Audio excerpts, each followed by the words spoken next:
September 14th, this is what we did in class today. We finished up the vocabulary. This is just 12 things. I'm going to move this out of the way because I think there's going to be a little screencast-o-matic blurb down here on the bottom. I wanted to make sure that everybody saw all of those 12. So thank you, Riley, for showing us that. This is Chapter 7, Section 2. When we were finished with that, we started with PowerPoint notes. Let's start here.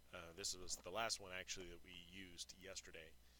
And then today we talked about specifically Christianity. Christianity is brought over by Europeans through relocation diffusion, a term that we used in the first unit. We also talked about how since it's a universalizing religion, then it gains in popularity. We did not do that assignment, by the way. We talked about how people are settling in the south and the west. The northeast is called the Rust Belt because people are leaving that area. It used to be known for its industry that, again, we talked about yesterday. 80% graduate from high school, 97%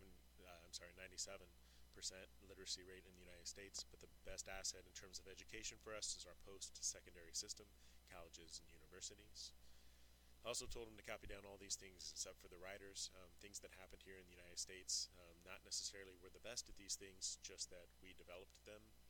We skipped these 4 regions. And we went into environmental issues. While we only make up 5% of the world's population, we consume 27% of the world's energy, so it kind of makes us look a little hypocritical if we tell people not to cut down rainforests and things like that.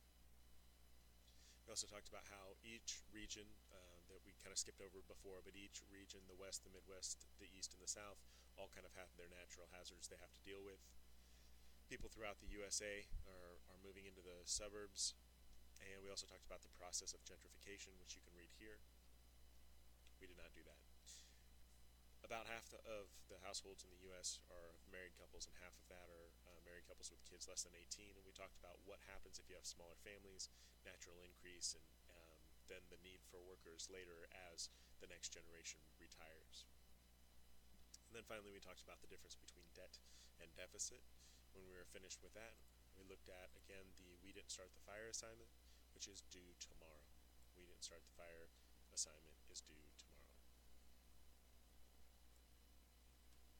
So if you missed today, you missed a lot.